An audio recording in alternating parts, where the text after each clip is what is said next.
kita berdoa. Kasih karunia dan damai sejahtera dari Allah Bapa dan dari anak Tuhan Yesus Kristus menyertai kamu sekalian.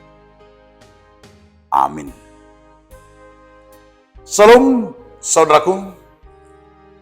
Marilah kita mendengarkan firman Tuhan hari ini yang tertulis dalam kitab Sakarya 8 ayat 16.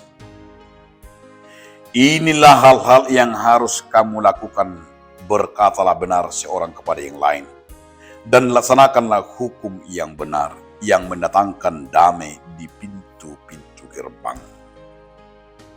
Alayo maha taak kasih baheno munang. Ganu nama dokata hasitonga turungan na hasitonga do uhum. Hadame mapangumun munang di partukoan munang. Demikian firman Tuhan. Saudaraku, dalam nama Tuhan Yesus Kristus, saya mau buat judul renungan kita hari inilah berkata jujur.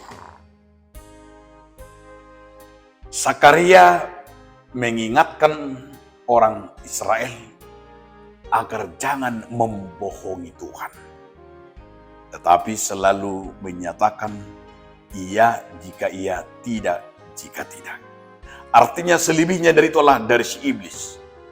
Maka kata Sakarya, hendaklah kita akan berkata dengan benar seorang kepada yang lain. Dan laksanakanlah hukum yang benar, karena itu akan mendatangkan damai bagi kita. Begitu tenangnya orang yang berkata jujur dan benar.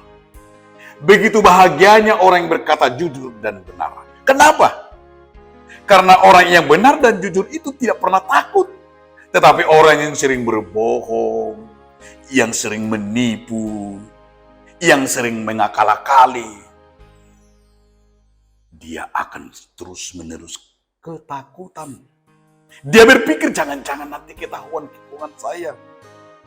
Jangan-jangan nanti orang tahu. Sehingga terus-menerus ia gelisah karena ketakutan itu. Maka Sakarya berkata, karena Tuhan itu maha tahu. Karena Tuhan itu maha adil. Tuhan tahu, maka dikatakan oleh Sakarya, berkata jujurlah, berkata benarlah. Katakan yang benar. Katakan yang jujur. Jangan kita dengan kepintaran kita bersilat lidah. Dengan kepintaran kita bisa memutar-mutar kata-kata itu. Tetapi bagi Tuhan tidak bisa kita putar-putar. Bagi Tuhan tidak bisa kita bersilat lidah dengan pintar-pintar kita mengatur kata-kata. Maka hari ini Sakarya mau mengajak kepada umatnya bahwa Tuhan begitu senang. Dan dikatakan berkata benar itu akan mendatangkan damai baginya. Orang-orang yang berkata jujur akan mendatangkan kebahagiaan baginya. Anak-anak yang berkata jujur kepada orang tuanya akan disenangi. Dan kita juga sebagai orang percaya jika terus berkata-kata benar dimanapun kita berada akan mendatangkan damai. Dan jujur kita akan menyaksikan. Sekalipun memang agak susah dan sakit orang-orang yang berkata jujur dan benar itu.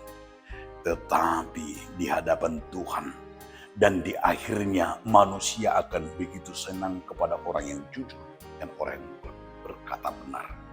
Karena itu saudara-saudaraku, kita mau diajak oleh firman hari ini. Selalu dan bertindak dan berkata-kata, berbuatlah dengan benar dan jujur. Jangan pernah ragu. Maka kita akan melihat upahnya.